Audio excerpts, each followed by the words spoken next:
ready? All right, I'm ready. Ready? Yeah. All right.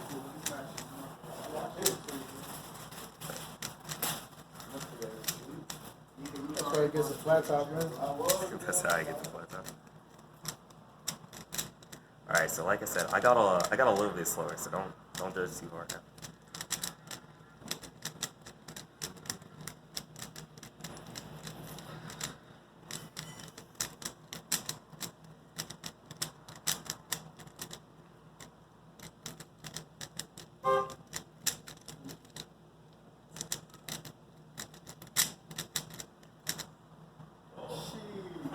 What, 42 That was like 35 seconds.